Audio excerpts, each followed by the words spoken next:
is Jalen Rose. What up, dog? And I'm David Jacoby. And on the cool check-in. Together we're Jalen and Jacoby. What is it that we do? We give the people what they want. Happy Memorial Day to everyone. And of course, we want to recognize the sacrifice and bravery of all the service men and women across the globe. Thank you so much. Jalen, we might be getting NBA basketball back, and it might be coming from Orlando, Florida, as Disney World seems to be the favorite for the quote-unquote bubble to resume NBA action. What do you think about the Disney World location? I think I need to get on the phone with my travel agent because I will be there. So excited to hear this news, David Jacoby. The NBA is clearly a partner of ESPN, who's owned by Disney. It totally makes sense. I understand that they were considering doing 2 locations with Vegas and now Florida, which now allows me to realize it was just a negotiating ploy publicly, that Disney would probably always be the spot. And just think about this. You're going to have less than 1,000 people enjoying Disney World all by themselves. Oh, I know. You quarantine with your family, and now you get a chance to vacation quarantine with your family and work with Jacoby. It's going to take 4 things in order for this to happen. You got a plan? That makes me happy. No question. This is what's going to actually make it effective. The first thing, 20 teams, dog. 10 from each conference. 21 through 30, congratulations. You had a bad season. You're in the lottery. But let's engage as many fan bases as possible. You don't want just 16 teams. You want 20 teams and their fan bases and players involved. Listen to the West. Luka, Ja, Dame, Zion. You want them to do a play-in tournament. Also, like I just said, 7 to 10 seeds. And something that we've talked about on this show for years, a 1 through 16 seeding. I told you, Jacoby. You don't have to worry about traveling now. Everybody in the same place at the same time. And lastly, each playoff series based on time has to be 7 games. So therefore, if it goes a little bit longer, then you won't have the 7 to 10 playoff. But everything has to be 7-game series. I do love 7-game series, and I do love the 7 through 10 playing for the 7th and 8th seed in each conference. However, I do love 1 through 16, but you're going to have to get a lot of owners of Eastern Conference teams to agree to that. So it doesn't necessarily seem feasible for this season, but maybe perhaps down the road. We all know it's the right thing to do. But our colleague and friend Brian Windhorst was on the Hoop Collective, and he brought up something really interesting wrinkle about the 1 through 16 seeding. Let's listen to Windy. If they did a 1 through 16 and the possibility of Brooklyn Lakers in the first round, and like Durant and Kyrie knew that this week, like it was like figured out this week. Good luck, even Kevin. I know what's been said. I know what Woj just said. I got it. I'm just saying circumstances change.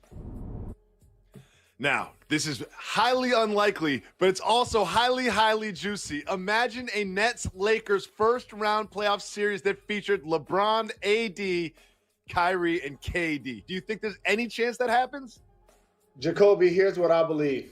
There's no chance that it happens. I hate to be a buzzkill, and obviously Woj was mentioned, and Wendy, they're 2 of the best in the game.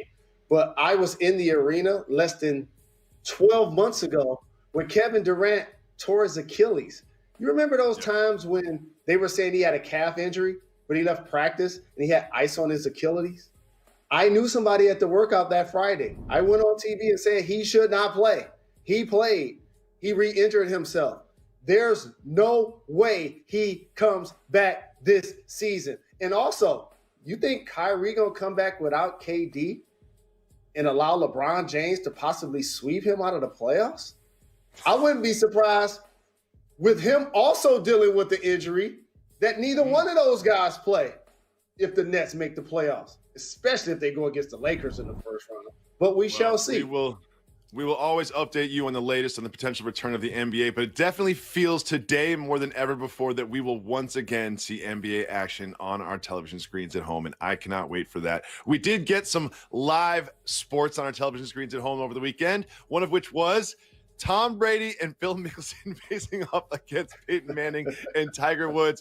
And Tom Brady, he looked a little bit like me out there in the golf course. He's just shanking tee shots, he's just splitting his pants and all kinds of stuff. But he somehow took a win by being bad at golf because he's so famous for the TB12 method and not eating strawberries and avocado ice cream and this sort of like dedication to his fitness. And he was just very relatable out there on the golf course, making jokes, missing putts. Jalen, did you find his bad golf making him more relatable? You know how much I love Tom Brady. Fellow Michigan Wolverine, ride or die to the fullest. But this is where our show becomes cultural because so many people yesterday felt like Tom Brady and Peyton Manning are funny. They're entertaining. They're Hall of Fame all-time great football players. Is that because, Jacoby, I don't get the Seinfeld type of humor versus the Martin Lawrence type of humor?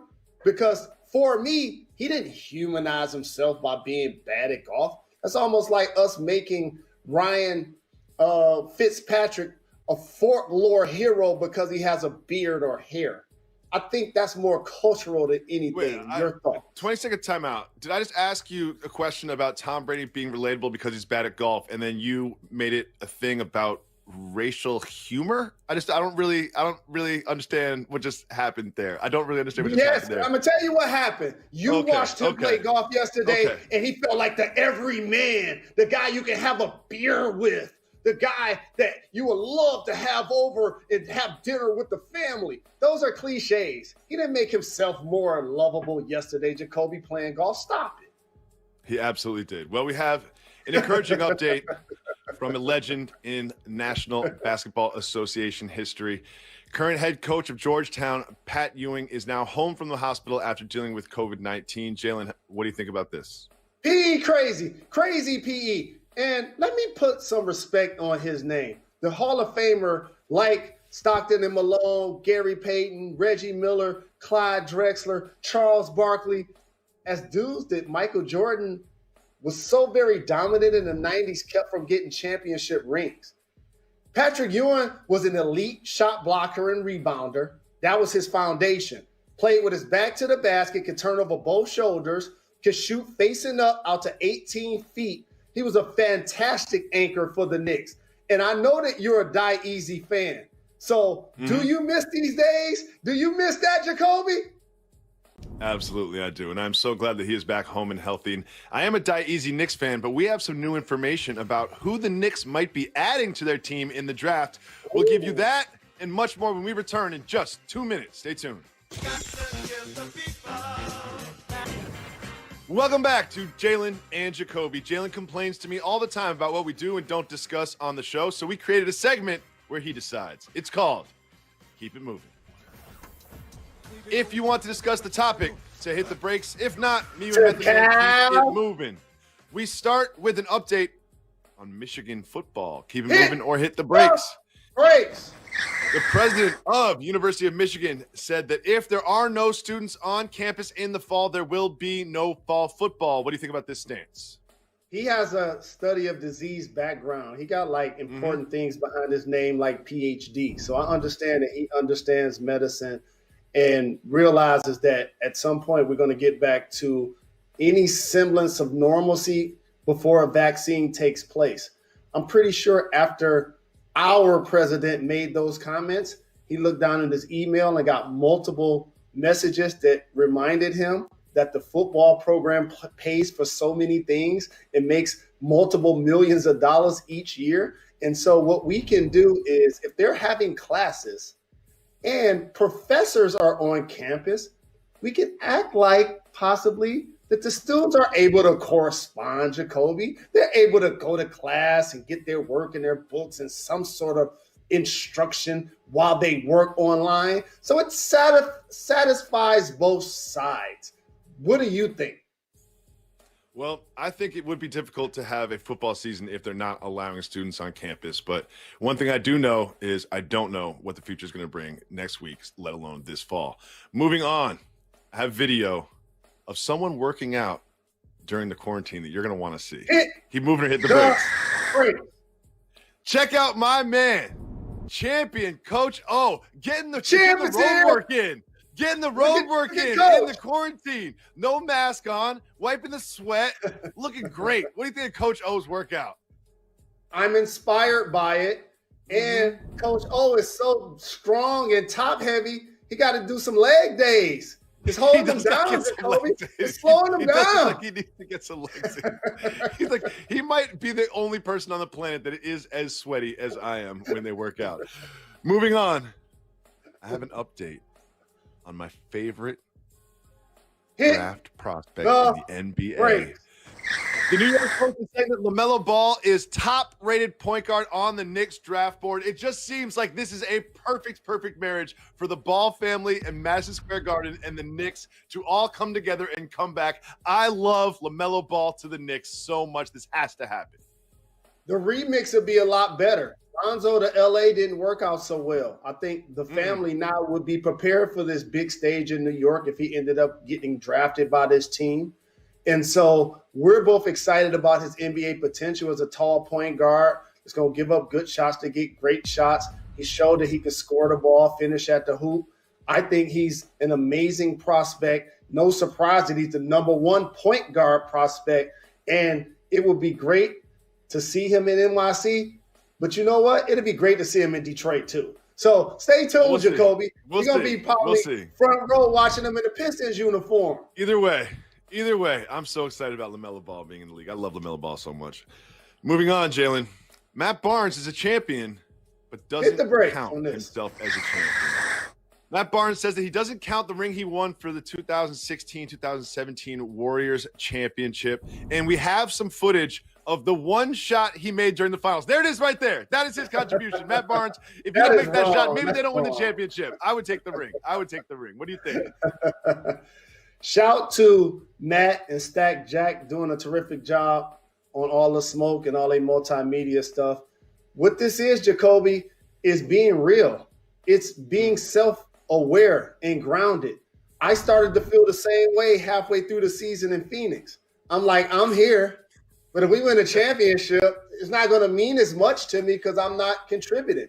He played for the Kings part of that year, and then he ended up with the Warriors, and he wasn't playing many minutes. So I'm pretty sure he appreciates the ring and the acknowledgement and the champagne spray, and he got a chance to be a part of a parade, which is a life-changing thing that I wish I would have got a chance to do, but I definitely understand where he's coming from.